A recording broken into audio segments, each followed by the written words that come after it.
देने को तैयार है। दोनों मुद्दे एक दूसरे से जुड़े हुए हैं, या यूं कहें कि एक सिक्के के दो पहलू हैं। जो इनके संगी साथी अंडरग्राउंड अनरजिस्टर्ड लोग और भारतीय जनता पार्टी शिक्षा परीक्षा और राम मंदिर दोनों एक दूसरे से जुड़े मुद्दे हैं। दोनों का सूत्र एक जगह है, दोनों एक जगह से ही संचालित होते हैं। तो इसलिए दोनों मुद्दों पर बहस होनी चाहिए और समय गुजारना, ये बात जो आज कही जा रही है एक हफ्ते पहले भी कही जा सकती थी। एक हफ्ते पहले क्यों नहीं की गई? क्योंकि वो चर्चा ही नहीं करना चाहते। चर्चा के साथ साथ प्रभु राम जी का भी नाम नहीं लेना चाहते हैं। जब चंदे की बात आएगी तो सदन में हम सब प्रभु श्री राम जी का नाम लेंगे, उसका भी नाम नहीं लेना चाहते हैं भारतीय जनता पार्टी के लोग।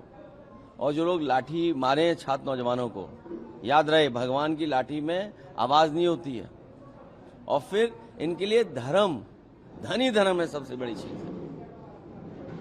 आकाश आनंद झारखंड के मसले पे मैंने पिछली बार भी कहा आपसे और फिर कहता हूँ कि बातचीत ही रास्ता है और लगातार बातचीत करते रहना चाहिए।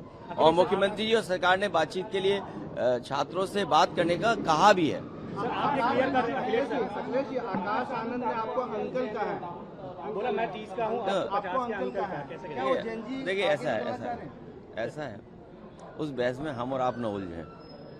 और जो सीरियस बात है, एक सिक्के के दो पहलू। और जो अंडरग्राउंड लोग हैं, अनरजिस्टर्ड लोग हैं, वो सोचते हैं कि कहीं ना कहीं से तो काम चलता ही रहे। तो अगर शिक्षा परीक्षा से काम नहीं हो पा रहा है तो अयोध्या से काम चले। वो बात तो आपको हमको पता ही है कि बोरे भर के कहाँ गए थे, कंडों में पैसे निकले थे। और हम लोगों को बदनाम करने के लिए कितनी साजिश की गई कि एक दिन में इतने कॉल किए गए। संभव है क्या इतने कॉल किए गए हों और सरकार को न पता हो? सुनने में आया कि यहाँ जो छात्र नौजवान आए थे, नेटवर्क से उनका डेटा इकट्ठा किया जा रहा है। तो भविष्य में सरकार पता नहीं क्या करे। इसलिए दोनों मुद्दे एक दूसरे से जुड़े हुए हैं, या समझिए एक सिक्के के दो पहलू हैं।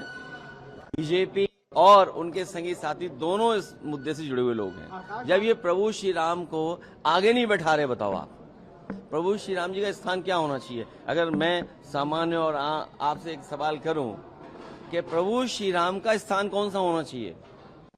आपने देखा भगवान हनुमान जी को कैसे उनके साथ व्यवहार हुआ था बीजेपी के कार्यक्रम में।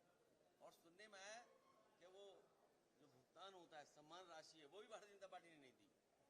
तो इनसे क्या उम्मीद करोगे आप? आकाश आनंद ने आपको अंकल कहा है, क्या वो जेनजी आगे पॉलिटिक्स करना चाह रहे हैं? देखिए ये कोई बहस का मुद्दा नहीं है। और हमारे संबंध बहुतों से बहुत अच्छे रहे हैं, इसलिए कुछ मत कहलवाओ तो ही अच्छा है। हाँ? और अच्छा, देश को लड़ाई किससे है? जिसकी सरकार दिल्ली में है, जिसकी सरकार यूपी में है। संघर्ष लड़ाई तो उससे है ना।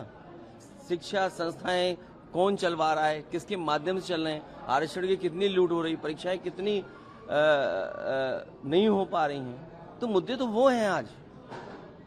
यूपी में गोमूत्र अब खरीदा मुद्दा अंकल नहीं है। सर, क्या कहेंगे आप इस प्ले कार्ड के जरिए, क्या संदेश है? ये जो राहुल गांधी का दोहरा चरित्र है, जिस तरह से मोदी विरोध की उनकी आग है और जिसमें देश तोड़ने वाले तत्वों के साथ वो हमेशा शामिल रहते हैं, उनके लिए संदेश है कि अपनी दोहरी मानसिकता, दोहरा चरित्र और ये जो विक्षिप्त मानसिकता है, इसको बंद करिए। आप छात्रों के साथ आइए, उनको न्याय दिलाइए। आपकी सरकार है, आप केवल प्रेस कॉन्फ्रेंस है और ट्विटर मत खेलिए। आप में यदि हिम्मत है, हैसियत है और सचमुच आप छात्रों के प्रति हितैषी हैं, तो देवेंद्र नाथ महतो जो कि अनशन कर रहे थे, उनके ऊपर लाठीचार्ज हुआ। इसके आधार पर सरकार से समर्थन वापस लीजिए। आप आइए, जवाब दीजिए, और नहीं जवाब देते हैं तो जनता इसका जवाब देगी।